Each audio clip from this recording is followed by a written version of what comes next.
ಹಾಸನದಲ್ಲಿ ರಾಜಕೀಯ ಮತ್ತೆ ಗರಿಗೆದರಿದೆ.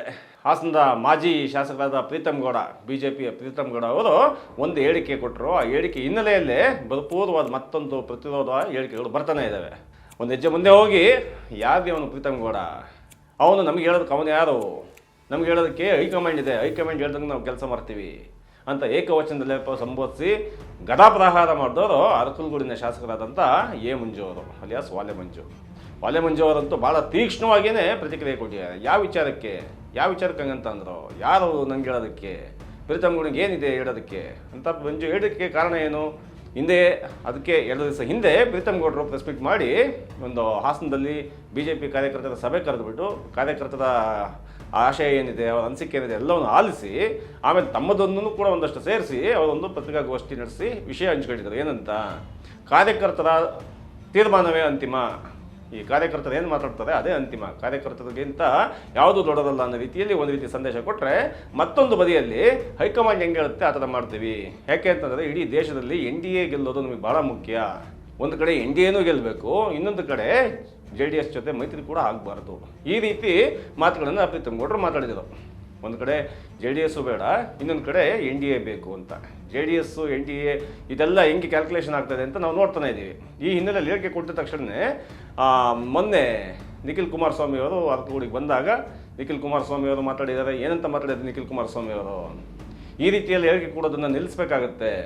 ಕಳೆದ ಬಾರಿ ಲೋಕಸಭಾ ಎಲೆಕ್ಷನ್ನಲ್ಲಿ 19 ಸೀಟು ಕರ್ನಾಟಕದಿಂದ ಹೋಗಬೇಕು ಅಂತಂದರೆ NDA ಜೊತೆ JDS ಸೇರ್ಕೊಂಡಿದ್ದರಿಂದ, JDS ಏನಾದರೂ NDA ಜೊತೆ ಸೇರ್ಕೊಳ್ಳದೆ ಹೋಗಿದ್ರೆ 19 ಸೀಟ್ ಬರ್ತಿತ್ತ? ಇದನ್ನೆಲ್ಲ ಗಮನದಲ್ಲಿ ಇಟ್ಕೊಂಡು ಮಾತಾಡಬೇಕಾಗತ್ತೆ ಮಾಜಿ ಶಾಸಕರು. ಇಲ್ಲ ಅಂತಂದರೆ ದೊಡ್ಡ ಅವಘಡಕ್ಕೆ ಕಾರಣ ಆಗುತ್ತೆ. ಮುಂದಿನ ಚುನಾವಣೆ ಭಾಳ ಕಷ್ಟ ಆಗುತ್ತೆ. ಸ್ಥಳೀಯ ಸಂಸ್ಥೆಯ ಚುನಾವಣೆಗಳಿದಾವಲ್ಲ, ಅದು ಭಾಳ ಪ್ರಮುಖ ಪಾತ್ರ ವಹಿಸ್ತವೆ. ಯಾಕೆಂದರೆ ಕಾರ್ಯಕರ್ತರ ಮಟ್ಟದಲ್ಲಿ ತುಂಬ ಆ್ಯಕ್ಟಿವ್ ಆಗಿ ಅವರಿಗೆ ಒಂದಷ್ಟು ಬೆಲೆ ಸಿಗ್ತಕ್ಕಂಥದ್ದು ಸ್ಥಳೀಯ ಚುನಾವಣೆಗಳಲ್ಲಿ. ಯಾವ್ಯಾವ ಸ್ಥಳೀಯ ಚುನಾವಣೆ? ಗ್ರಾಮ ಪಂಚಾಯತಿ ಚುನಾವಣೆ, ನಗರ ಪಾಲಿಕೆ ಚುನಾವಣೆಗಳು, ಜಿಲ್ಲಾ ಪಂಚಾಯತಿ, ತಾಲೂಕು ಪಂಚಾಯತಿ ಚುನಾವಣೆಗಳು. ಇಲ್ಲಿ ಯಾರ್ಯಾರು MP MLA ಎಲೆಕ್ಷನ್ಗೆ ಓಡಾಡಬೇಕಲ್ಲ, ಅವರೆಲ್ಲರೂ ಕೂಡ ಈ ಎಲೆಕ್ಷನ್ಗಳಲ್ಲಿ ತುಂಬ ಸಕ್ರಿಯವಾಗಿರ್ತಾರೆ. ಅವರು ಯಾವ ಮುಖ ಇಟ್ಕೊಂಡು, ಯಾವ ಫೇಸ್, ಮೋದಿ ಫೇಸ್ ಇಟ್ಕೊಂಡು ಹೋಗ್ಬೇಕಾಗತ್ತಾ, ದೇವೇಗೌಡರ ಫೇಸ್ ಇಟ್ಕೊಂಡು ಹೋಗ್ಬೇಕಾಗತ್ತಾ, ಇದನ್ನೆಲ್ಲ ಯೋಚನೆ ಮಾಡಬೇಕಾಗತ್ತೆ. ಕಾರ್ಯಕರ್ತರಿಗೆ ಭಾಳ ಬಿಕ್ಕಟ್ಟಲ್ಲಿರ್ತದೆ. ಅವರಿಗೆ ಮೇಲ್ಸ್ತರದಲ್ಲಿರ್ತಕ್ಕಂಥ ನಾಯಕರುಗಳು ಒಂದು ಕ್ಲಾರಿಟಿ ಕೊಡಬೇಕಾಗತ್ತೆ. ಈ ಕಡೆ ಪ್ರೀತಮ್ ಗೌಡರಾಗಿರ್ಬೋದು, ಆ ಕಡೆ ಎ ಮಂಜು ಆಗಿರ್ಬೋದು, ಅಥವಾ ನಿಖಿಲ್ ಕುಮಾರಸ್ವಾಮಿ ಆಗಿರ್ಬೋದು. ಆದರೆ ಇವರೆಲ್ಲ ಏನು ಮಾಡ್ತಾರೆ ಅಂದರೆ ಕಾರ್ಯಕರ್ತರನ್ನು ಎಲ್ಲ ಪೂರ್ತಿ ಡಿಸ್ಟ್ರಾಕ್ಟ್ ಮಾಡಾಕ್ತಾರೆ. BJP ಕಾರ್ಯಕರ್ತರಿಗೆ ಇನ್ನೂ ಕೂಡ ದೂರ ಮಾಡೋದ್ರಲ್ಲಿ JDS ಜೊತೆ ನಾವು ಹೋಗೋಕ್ಕಾಗಲ್ಲ, ಹೋಗಬೇಡಿ, JDS ಜೊತೆ ಹೋಗಿ ಕೆಲಸ ಮಾಡೋಣ ಅನ್ನೋ ರೀತಿಯಲ್ಲಿ ಸಮನ್ವಯ ಮಾಡ್ತಕ್ಕಂಥ ಹೇಳಿಕೆ ಕೊಡ್ತಕ್ಕಂಥ BJP ಯಾವ ನಾಯಕರು ಕೂಡ ಇಲ್ಲ. ಪ್ರೀತಮ್ ಗೌಡರಂತೂ ಕೇಳೋದೇ ಬೇಡ, ನಾವು JDS ಜೊತೆ ಹೋಗೋ ಅವಶ್ಯಕತೆಯೇ ಇಲ್ಲ, ನಾವು ದೇವೇಗೌಡರ ಕುಟುಂಬದ ವಿರುದ್ಧ, ದೇವೇಗೌಡರ ಬಗ್ಗೆ ತುಂಬ ಸಾಫ್ಟಾಗಿ ಮಾತಾಡ್ತಾರಾದರೂ ಕೂಡ ಈ ರೇವಣ್ಣನ ಕುಟುಂಬದ ವಿರುದ್ಧ ಭಾಳ ತೀಕ್ಷ್ಣವಾಗಿ ಮಾತಾಡ್ತಾರೆ ಇವಾಗಲೂ ಕೂಡ. ಅವ್ರ ಜೊತೆ ನಾವು ಏನು ಮಾತುಕತೆ, ನಾವು ಅವ್ರ ಜೊತೆ ಹೋಗೋಂಥದ್ದೇನು, ನಮ್ಮದೇ ಆ ಶಕ್ತಿ ನಮಗಿದೆ, ನಾವು ಬೆಳೆಸಿದ್ದೀವಿ, ನಾವು ಈಗಾಗಲೇ ಬೆಳೆದು ಬಿಟ್ಟಿದ್ದೀವಿ ಅಂತ. ಆ ಬೆಳವಣಿಗೆ ಹಿನ್ನೆಲೆಯಲ್ಲೇ ಸಾಕಷ್ಟು ಪ್ರತಿರೋಧ ಹೇಳಿಕೆಗೆ ಬರ್ತಾ ಇದ್ದಾವೆ. ಪ್ರೀತಮ್ ಗೌಡರು ಈ ರೀತಿಯ ಎಡವಟ್ಟು ಮಾಡ್ಕೊತಾ ಇದ್ದಾರೆ ಅಥವಾ ಇದೇ ಸ್ಟ್ರಾಟಜಿನ ಗೊತ್ತಾಗ್ತಾ ಇಲ್ಲ. ಇನ್ನೊಂದು ಏನಾಗ್ತಾ ಇದೆ ಅಂತಂದರೆ, ಆ ಕಡೆ JDSನಲ್ಲಿ ಒಂದು ಕಡೆ ಕುಮಾರಸ್ವಾಮಿ CM ಆಗಬೇಕು ಅಂತೇಳಿ ಭಾಳ ಪಣ ತೊಟ್ಟು ಕೆಲಸ ಮಾಡ್ತಾ ಇರ್ತಕ್ಕಂಥ ದೊಡ್ಡ ಕೆಲಸನೇ ನಡೀತಾ ಇದೆ. ಕುಮಾರಸ್ವಾಮಿ ಅವರು 2028ಕ್ಕೆ ಇನ್ನೊಂದ್ಸರಿ ಮುಖ್ಯಮಂತ್ರಿ ಆಗ್ತಾರೆ ಅನ್ನುವ ಒಂದು ವಿಚಾರವನ್ನು ತೇಲಿಬಿಟ್ಟು ಅದ್ರ ಮೇಲೆ ಕೆಲಸ ಮಾಡ್ತಾ ಹೋಗ್ತಾ ಇದ್ದಾರೆ. ಒಂದು ಕಡೆ ಕರ್ನಾಟಕಕ್ಕೆ ಕುಮಾರಸ್ವಾಮಿ, ದೇಶಕ್ಕೆ ನರೇಂದ್ರ ಮೋದಿ, ಈ ರೀತಿಯ ಸ್ಲೋಗನ್ನು ಇನ್ನೇನು ಕೆಲವೇ ದಿವಸದಲ್ಲಿ ಆಚೆ ಕಡೆ ಬಂದರೂ ಬರ್ಬೋದು. ಆ ಕರ್ನಾಟಕಕ್ಕೆ ಕುಮಾರಸ್ವಾಮಿ ಬರಬೇಕು ಅಂದ್ರೆ ಹೆಂಗೆ ಬರ್ತಾರೆ ಕುಮಾರಸ್ವಾಮಿ ಅವರು? ಯಾವ ಕಾರಣಕ್ಕೆ ಬರ್ತಾರೆ? ತುಂಬ ಜನ BJP ಕಾರ್ಯಕರ್ತರುಗಳೇ, BJP ನಾಯಕರುಗಳೇ ನಮ್ಮ BJPಯಲ್ಲಿ ಅವರ ಸ್ವಂತ ಶಕ್ತಿಯ ಮೇಲೆ, ಯಡಿಯೂರಪ್ಪನವರ ನಂತರ ಅವರ ಸ್ವಂತ ಶಕ್ತಿಯ ಮೇಲೆ, ಅವರ ಸ್ವಂತ ವರ್ಚಸ್ಸಿನ ಮೇಲೆ ಮುಖ್ಯಮಂತ್ರಿ ಕ್ಯಾಂಡಿಡೇಟ್ ಆಗ್ತಕ್ಕಂಥವ್ರು ಯಾರೂ ಇಲ್ಲ ಅಂತೇಳಿ ಬಹುತೇಕ BJP ಕಾರ್ಯಕರ್ತರು ಮತ್ತು ಅದರ ನಾಯಕರುಗಳು ಒಪ್ಕೊಂತಾರೆ. ನಿಮ್ಗೆ ನೋಡಿದ್ರೆ ಈ ಬಸವರಾಜ ಬೊಮ್ಮಾಯಿ ಅವ್ರಿಗೂ ಕೂಡ ಒಂದು ಮುಖ್ಯಮಂತ್ರಿ ಆಗ್ತಕ್ಕಂಥ ಫೇಮ್ ಇರಲಿಲ್ಲ. ಅದು ಬೇರೆ ಯಾವುದೋ ಕಾರಣಕ್ಕೋಸ್ಕರ ಬಂದು ಕಡೆ ಜನತೆಗೆಲ್ಲ ಗೊತ್ತಿರತಕ್ಕಂಥ ವಿಚಾರನೆ. ಆದರೆ ಒಂದು ಮಾಸ್ ಲೀಡರ್ ಆಗಿ ಅವ್ರನ್ನ ಮುಖ್ಯಮಂತ್ರಿ ಮಾಡಲಿಲ್ಲ ಅಂತಂದರೆ ಇಡೀ ಪಕ್ಷಕ್ಕೆ ಡ್ಯಾಮೇಜ್ ಆಗುತ್ತೆ ಅನ್ನೋ ರೀತಿಯ ಭಯ ಹುಟ್ಟಿಸ್ತಕ್ಕಂಥ ನಾಯಕ ಯಾರೂ ಕೂಡ BJPಲಿ ಇಲ್ಲವೇ ಇಲ್ಲ. ಯಾರು ನಮಗೆ CM ಮಾಡಲಿಲ್ಲ ಅಂದ್ರೆ ಪಕ್ಷ ಬಿಟ್ಟು ಹೋಗ್ತೀನಿ ಅಂತ ಬಿಟ್ಟೋಗಪ್ಪ ಅಂತಾರೆ. ಆ ಲೆವೆಲಿಗೆ BJP ಇದೆ. ಇದನ್ನೇ ನೋಡ್ಕೊಂಡು ನೆಕ್ಸ್ಟ್ BJP ಜೊತೆ ಹೆಂಗಿದೆ JDS ಅಲಯನ್ಸ್ ಆಗಿದೆಯಲ್ಲ, JDS ಅಲಯನ್ಸ್ ಆಗಿರೋದಕ್ಕೆ ಕುಮಾರಸ್ವಾಮಿ ಪಾತ್ರ ಭಾಳ ಮುಖ್ಯವಾದ್ದಾಗುತ್ತೆ. ಕುಮಾರಸ್ವಾಮಿ ಅವರು ಕೇಳಿ CM ಕ್ಯಾಂಡಿಡೇಟು, ಈಗಾಗಲೇ CM ಆಗಿ ಕೆಲಸ ಕೂಡ ಮಾಡಿದ್ದಾರೆ, ಅವ್ರಿಗೆ ಬಿಂಬಿತರಾಗಿದ್ದಾರೆ ನಾನು CM ಕ್ಯಾಂಡಿಡೇಟು ಅಂತೇಳಿ. ಆಮೇಲೆ ಕುಮಾರಸ್ವಾಮಿ ಅವರೇ CM ಕ್ಯಾಂಡಿಡೇಟ್ ಆದರೆ ಇಡೀ ರಾಜ್ಯಕ್ಕೂ ಒಳ್ಳೆಯದು, ಅವರಿಗೆ ಒಂದು ಬ್ಯಾಲೆನ್ಸ್ ಮಾಡೋಕ್ಕೆ ಗೊತ್ತಿದೆ. ಈ ಬ್ಯಾಲೆನ್ಸ್ ಮಾಡೋಕ್ಕೆ ಗೊತ್ತಿರತಕ್ಕಂಥ ಕುಮಾರಸ್ವಾಮಿ ಅವ್ರ ಬಗ್ಗೆ ಕೂಡ ಪ್ರೀತಮ್ ಗೌಡರಿಗೆ ಒಂದು ಒಳ್ಳೆಯ ವಿಶ್ವಾಸ ಇದ್ದಂಗಿಲ್ಲ. ಯಾಕೆ ಅಂತಂದರೆ ಮೊನ್ನೆ ಕುಮಾರಸ್ವಾಮಿ ಅವ್ರು ಮಾತಾಡ್ತಾ ಹಾಸನದಲ್ಲಿ ಪ್ರೀತಮ್ ಗೌಡರ ಬಗ್ಗೆ ಏನು ಹೇಳಿದ್ರು?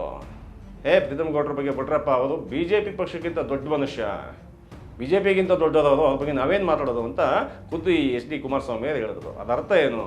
HD ಕುಮಾರಸ್ವಾಮಿ ಅವ್ರನ್ನು ಕೂಡ ಇವರು ವಿಶ್ವಾಸಕ್ಕೆ ತಗೊಂಡಿಲ್ಲ ಪ್ರೀತಮ್ ಗೌಡ್ರು. ಇದೇ ರೀತಿ ಏನಾದ್ರು ಮುಂದುವರ್ತಾ ಹೋದರೆ ಕತೆ ಏನಾಗುತ್ತೆ? ಸೊ ಅಲ್ಲಿಂದ ಈ ವಿಷಯ ಎಲ್ಲಿಗೆ ದಾಟುತ್ತೆ ಅಂತಂದರೆ, ಪ್ರೀತಮ್ ಗೌಡ್ರು ಕಾಂಗ್ರೆಸ್ಸಿಗೆ ಬರ್ತಾರಾ? ನೆಕ್ಸ್ಟು ಹಾಸನ ವಿಧಾನಸಭಾ ಕ್ಷೇತ್ರದಿಂದ ಕಾಂಗ್ರೆಸ್ಸಿಂದ ಪ್ರೀತಮ್ ಗೌಡ್ರು ಸ್ಪರ್ಧೆ ಮಾಡ್ತಾರಾ? ಇದೇ ರೀತಿ ನಡೀತಾ ಹೋದರೆ ಪ್ರೀತಮ್ ಗೌಡ್ರಿಗೆ ಉಳಿಯೋದು ಒಂದೇ ದಾರಿ ಕಾಂಗ್ರೆಸ್ಸು ಅಂತೇಳಿ ಭಾಳಷ್ಟು ಜನ ಮಾತಾಡ್ತಾ ಇದ್ದಾರೆ.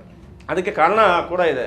ಯಾಕೆಂದರೆ ಈ ಕಾಲದಲ್ಲೂ ಕೂಡ ಹೇಗೆ ಕಾಂಗ್ರೆಸ್ಸು ಸಿದ್ದರಾಮಯ್ಯವ್ರ ಗೌರ್ಮೆಂಟ್ ಇದ್ದ ಕಾಲದಲ್ಲಿ, DK ಶಿವಕುಮಾರ್ ಅವರು ಉಪಮುಖ್ಯಮಂತ್ರಿ ಆಗಿರ್ತಕ್ಕಂಥ ಈ ಕಾಲದಲ್ಲಿ ಯಾರ ಫೈಲ್ ಹೋಗುತ್ತೋ ಮೂವ್ ಆಗುತ್ತೋ ಬಿಡುತ್ತೋ ಗೊತ್ತಿಲ್ಲ, ಆದರೆ ಪ್ರೀತಮ್ ಗೌಡ್ರ ಫೈಲ್ಗಳು ಯಾವುವು ಕೂಡ ನಿಲ್ಲಲ್ಲ ಅನ್ನೋ ಮಾತು ವಿಧಾನಸೌಧದಲ್ಲಿ ಕೇಳಿಬರ್ತಾರೆ.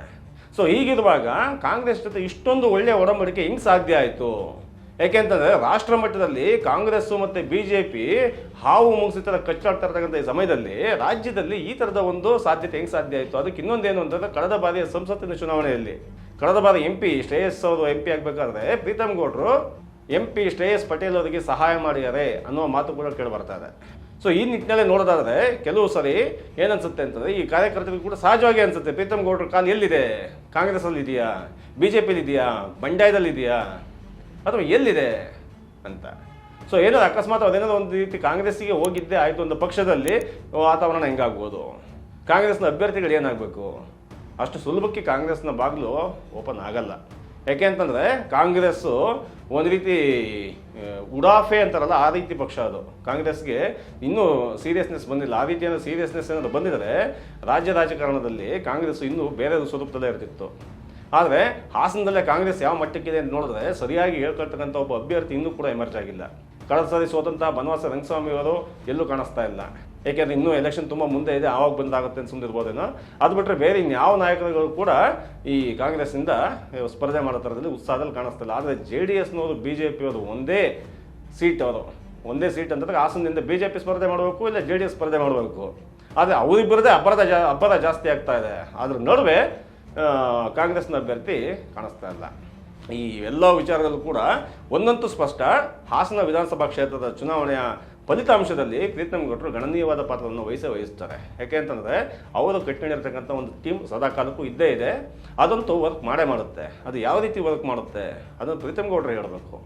ಇದರ ನಡುವೆ ಇನ್ನೊಂದು ಗಂಭೀರವಾಗಿ ನಾವು ಗಮನಿಸಬೇಕಾದಂಥ ಅಂಶ ಅಂತಂದರೆ, ಈಗ ಹಾಲಿ ಇರತಕ್ಕಂಥ ಶಾಸಕರಾದಂಥ ಸ್ವರೂಪ್ ಪ್ರಕಾಶ್ ಅವ್ರ ಬಗ್ಗೆ. ಈ ಸ್ವರೂಪ್ ಪ್ರಕಾಶ್ ಅವರು ಇದುವರೆಗೂ ಕೂಡ ಚುನಾವಣೆಗೆ ಸಂಬಂಧಪಟ್ಟಂತೆ ಒಂದೇ ಒಂದು ಹೇಳಿಕೆಯನ್ನು ಕೊಟ್ಟಿಲ್ಲ. ಹಾಗೆ ನೋಡಿದ್ರೆ ಇದೇ ಜಾಣ ನಡವಳಿಕೆ ಅಥವಾ ಜಾಣ ನಡೆ ಅಂತ ಕರಿಬೋದೇನೋ. ಯಾಕೆ ಅಂತಂದರೆ ಇವಾಗಲೇ ಮಾತಾಡಿ ಯಾಕೆ ನಾನು ಚುನಾವಣೆ ಅಭ್ಯರ್ಥಿ ಹೌದೋ ಅಲ್ವೋ, ಯಾಕೆ ಅಂತಂದರೆ ಮೊನ್ನೆ ಅವರೇ ಮಾತಾಡೋಕೆ ಬಿಟ್ಬಿಟ್ಟಿದ್ದಾರೆ. ಅದೇ ಬುದ್ಧಿವಂತಿಕೆ ಅಂತ ಹೇಳೋದು. ಸಿಟ್ಟಿಂಗ್ MLA ಬಿಟ್ಟು ಇನ್ನೇ ಬೇರೆ ಹೆಂಗ್ರಿ ಕೊಡ್ತೀರ ನೀವು? ಸಿಟ್ಟಿಂಗ್ MLAಗೆ ಕೊಡಬೇಕಾಗತ್ತೆ ಅಂತ ಮಂಜು ಅವ್ರು ಹೇಳೇ ಇತ್ತು. ಮಂಜು ಅವರಿಗೆ ಕಾಂಟ್ಯಾಕ್ಟ್ ಮಾಡೋಕೆ ಹೋಗಿದ್ರೆ ಇಲ್ಲ, ಸಹಜವಾಗಿಯೇ ಒಂದು ಸಾಂಪ್ರದಾಯಿಕ ಶೈಲಿ ಇದೆಯಲ್ಲ, ಆ ಮಾತುಕತೆ ಬಂದೇ ಬರುತ್ತೆ. ಅದು ಮೀರಿ ಮಾತು ಹೋದಾಗ ನಾನು ಮಾತಾಡೋಣ ಅಂತಕ್ಕಂಥದ್ದು ಅವ್ರು ನಿಲ್ಬಿದ್ದಿರ್ಬೋದು. ಅದು ಸ್ವರೂಪ್ ಪ್ರಕಾಶ್ ಅವರು ಮುಂದಿನ ಮಾತುಕತೆಗಳು ಹೆಂಗೆ ಬರ್ತಾವೋ ಅದು ನೋಡೋಣಂತೆ. ಆದರೆ ಮುಖ್ಯವಾಗಿ ಈ ಪ್ರೀತಮ್ ಗೌಡ್ರ ವಿರುದ್ಧ ಇಷ್ಟೆಲ್ಲ ನಾಯಕರುಗಳು ಮುಗಿಬಿದ್ರು ಕೂಡ BJPಯ ಒಬ್ಬನೇ ಒಬ್ಬ ನಾಯಕ ಅಥವಾ ಹಾಸನದಲ್ಲಿ ಒಬ್ಬ ಪ್ರಭಾವಿ ಕಾರ್ಯಕರ್ತರು ಯಾರಾದರೂ ಅಥವಾ ಒಬ್ಬನೇ ಒಬ್ಬ ತಾಲೂಕು ಮಟ್ಟದ ಹೆಸರಿರ್ತಕ್ಕಂಥ ಒಬ್ಬ ನಾಯಕನು ಕೂಡ ಪ್ರೀತಮ್ ಗೌಡ್ರ ಪರವಾಗಿ ಬಂದು ಮಾತಾಡ್ತಾ ಇಲ್ಲ. ಯಾರೋ ಒಂದಷ್ಟು ಜನ ಪ್ರೆಸ್ ಮೀಟ್ ಮಾಡಿ ಮಾತಾಡ್ತಾ ಇದ್ದಾರೆ, ಅದು ಯಾರು ಕೂಡ ಜನಕ್ಕೆ ಗೊತ್ತಿಲ್ಲ. ಜನಕ್ಕೆ ಗೊತ್ತಿರ್ತಕ್ಕಂಥ ಯಾವುದಾದ್ರು ಒಂದು ಫೇಸು ಪ್ರೀತಮ್ ಗೌಡ್ರ ಪರವಾಗಿ ನಿಂತು ಮಾತಾಡಿದ್ದೆ ಆದರೆ ಅದ್ರ ಕತೆ ಕೂಡ ಬದಲಾಗ್ಬೋದೇನೋ. ಆದರೆ ವಾತಾವರಣದಲ್ಲಿ ಇವಾಗ ಹೆಂಗಾಗಿದೆ ಅಂತಂದರೆ, ಪ್ರೀತಮ್ ಗೌಡ್ರೆ ಬ್ಯಾಟಿಂಗ್ ಮಾಡಬೇಕು, ಪ್ರೀತಮ್ ಗೌಡ್ರೆ ಬೌಲಿಂಗ್ ಮಾಡಬೇಕು, ಪ್ರೀತಮ್ ಗೌಡ್ರೆ ಫೀಲ್ಡಿಂಗು ಕೂಡ ಮಾಡಬೇಕು, ಪ್ರೀತಮ್ ಗೌಡ್ರೆ ಅಂಪೇರ್ ಕೂಡ. ಇಷ್ಟೆಲ್ಲ ವಾತಾವರಣ ಇರುವಾಗ ಮುಂದಿನ ಚುನಾವಣೆ 2028 ಚುನಾವಣೆಯನ್ನು ಪ್ರೀತಮ್ ಗೌಡ್ರು ಹೆಂಗೆ ಫೇಸ್ ಮಾಡ್ತಾರೆ ಅನ್ನೋದನ್ನು ಕಾದು ನೋಡೋಣಂತೆ. ಧನ್ಯವಾದಗಳು.